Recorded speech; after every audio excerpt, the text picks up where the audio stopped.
दोस्तों नमस्कार। हिंदी कुंज में आप सभी लोगों का स्वागत है। आज हम लोग बात करने चल रहे हैं प्रश्न पत्र की आत्मकथा पर हिंदी निबंध के बारे में। इस तरह के प्रश्न आपकी परीक्षाओं में आ सकते हैं कि प्रश्न पत्र या क्वेश्चन पेपर जो होते हैं उनकी आत्मकथा, एक काल्पनिक आत्मकथा लिखिए। तो इस तरह के प्रश्न यदि आपकी परीक्षाओं में आते हैं तो आप इनके उत्तर किस प्रकार लिख पाएंगे, यहाँ पे नमूने के तौर पर बात की जा रही है। यदि आप हिंदी कुंज चैनल में पहली बार आ रहे हैं तो यूट्यूब पर हिंदी कुंज चैनल को सब्सक्राइब कर लें ताकि आपको हिंदी भाषा साहित्य की उपयोगी जानकारी प्राप्त होती रहे। तो शुरुआत करते हैं निबंध की। देखिए, निबंध में आप शुरुआत में कुछ इस तरह लिखिएगा कि मैं एक प्रश्न पत्र हूँ, परीक्षाओं की दुनिया का एक अनिवार्य अंग। मेरा जन्म परीक्षकों के मस्तिष्क में होता है, जहाँ वे मेरे अस्तित्व के लिए विचारों को जन्म देते हैं। मेरे पालन पोषण में अनेक शिक्षक और विद्वान शामिल होते हैं जो मेरे प्रश्नों को तराशते हैं और उन्हें ज्ञान की कसौटी पर कसते हैं। परीक्षा और प्रश्न पत्र द्वारा विद्यार्थी की योग्यता का पता चलता है। जो विद्यार्थी इस परीक्षा को पास कर लेता है वही सफल माना जाता है और जो नहीं कर पाता वह असफल। परीक्षा के नाम से सभी घबराते हैं। सभी विद्यार्थी परीक्षा के आते ही तैयारी शुरू कर देते हैं और पिछले वर्ष के प्रश्न पत्र खोजते हैं। ऐसे ही एक दिन छात्र और छात्राएं मिलकर पिछले वर्षों के प्रश्न पत्र हल कर रहे थे। अचानक उन्हें उसमें एक प्रश्न कठिन दिखाई दिया। हल करते करते थक जाने पर उन्होंने गुस्से में उस प्रश्न पत्र को फेंक दिया और प्रश्न पत्र के बारे में अनुचित भाषा का प्रयोग करने लगे। तभी उन्हें कुछ आवाज सुनाई दी। उन्होंने देखा कि आवाज प्रश्न पत्र में से आ रही थी। उन्होंने सुनने की कोशिश की। वह प्रश्न पत्र उन बच्चों से कह रहा था कि तुमने मुझे क्यों फेंका। इसमें मेरा क्या दोष? कोई दोष नहीं था, क्योंकि मुझे जैसा अध्यापक बनाते हैं मैं वैसा ही बन जाता हूँ। चलो आज मैं तुम्हें अपनी जीवन यात्रा के बारे में सुनाता हूँ या बताता हूँ। तो मेरी जीवन यात्रा कहाँ से प्रारंभ होती है? मैं हिंदी का प्रश्न पत्र हूँ। मुझे महात्मा गांधी स्मारक विद्यालय के अध्यापिका मीना देवी ने बनाया था। उन्होंने सबसे पहले मेरी रूपरेखा तैयार की। उन्होंने 25-30 प्रश्न तैयार कर लिए और फिर उनमें कुछ सुधार करके अंत में एक साफ कागज पर सुंदर लिखाई से लिखा और इसके बाद मुझे एक लिफाफे में बंद कर दिया और स्पीड पोस्ट द्वारा ICSE कार्यालय में भेज दिया। वहाँ उससे मुझे छपने के लिए एक प्रश्न भेजा गया। वहाँ मुझे अपने कई साथी और दिखाई दिए जिन्होंने मेरा स्वागत किया। मुझे उन्हें देखकर बहुत खुशी हुई। प्रेस में मुझे और मेरे भाइयों को बहुत ही गोपनीय तरीके से रखा जाता है ताकि कोई हमें देख न सके।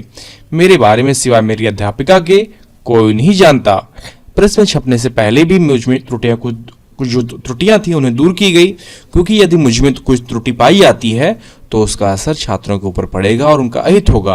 अंत में मैं छपकर तैयार हो जाता हूं और मुझे और मेरे कुछ भाइयों को अलग अलग पैकेट में बंद करके वापस ICSE कार्यालय में भेज दिया जाता है। वहां से परीक्षा की तिथि के समय अनुसार हमें विभिन्न परीक्षा केंद्रों में भेजा जाता है। बच्चों, जरा सोचो कि इन पैकेटों में बंद हमें कितनी तकलीफ होती होगी। हम ठीक से सांस भी नहीं ले पाते और यह हम सब आप जैसे छात्रों के लिए करते हैं और सहते हैं। और फिर आखिर में हमें स्वतंत्र होने का दिन आता है और जब परीक्षा केंद्रों पर हमें खोला जाता है और हम खुली हवा में सांस लेते हैं। अब हमें विद्यार्थियों में बांटा जाता है। इतने दिनों तक पैकेटों में साथ रहने के बाद हमें अपने भाइयों से बिछुड़ना पड़ता है। विद्यार्थी हमें प्यार से हाथ में लेकर चूमते हैं और माथे से लगाते हैं। उनसे इतना बड़ा सम्मान पाकर हम अपने आप को धन्य समझते हैं और गौरव का अनुभव करते हैं। फिर वे हमें पढ़ते हैं और कुछ तो खुशी से झूम उठते हैं और कुछ उदास हो जाते हैं। अरे यह क्या, एक छात्रा तो मुझे पढ़कर खुशी से झूम रही है क्योंकि उसमें जो कुछ मुझ में लिखा था वह सब पढ़ के आई थी। और एक छात्र मुझे देखकर आंखों में आंसू भर रहा है क्योंकि उसने जो कुछ पढ़ा था वह आया ही नहीं था। जिनको मेरे सारे प्रश्न आते थे वे खुशी खुशी लिख रहे थे और मेरी प्रशंसा कर रहे थे, पर कुछ मुझे गालियां दे रहे थे। कुछ ने तो मेरे शरीर के टुकड़े टुकड़े कर डाले। जरा सोचो मुझे कितनी पीड़ा हुई होगी। इसलिए हे विद्यार्थियों, मेरा अपमान करने या टुकड़े करने के स्थान पर तुम लोग पढ़ो, जिससे मेरी यह दशा ना हो, क्योंकि मेरा मान सम्मान तुम्हारे ही हाथों में है और मेरे हाथों में है तुम्हारी योग्यता या अयोग्यता को मापने का मापदंड। तो मेरा भविष्य इस प्रकार अनिश्चित है। शिक्षा प्रणाली में बदलाव के साथ मेरा स्वरूप भी बदल जाता है। हो सकता है कि मैं डिजिटल रूप में आ जाऊं या कोई नया तरीका आविष्कार हो जाए। मैं एक प्रश्न पत्र हूँ, ज्ञान और शिक्षा का एक साधन। मैं विद्यार्थियों के जीवन में महत्वपूर्ण भूमिका निभाता हूँ और उन्हें सफलता प्राप्त करने में मदद करता हूँ।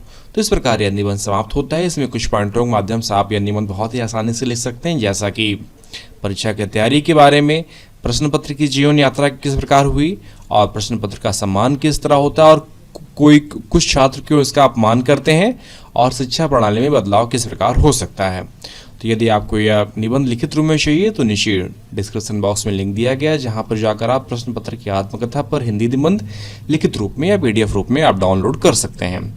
यदि आपको अपने प्रश्नों और अध्ययन संबंधित और अधिक नोट्स चाहिए तो आप hindicoin.com को विजिट करें, वहाँ पे आपके लिए उपयोगी अध्ययन सामग्री उपलब्ध कराई गई है। आशा करता हूँ वीडियो आप सभी के लिए उपयोगी सिद्ध होगा। यह वीडियो देखने के लिए आप सभी का बहुत बहुत धन्यवाद।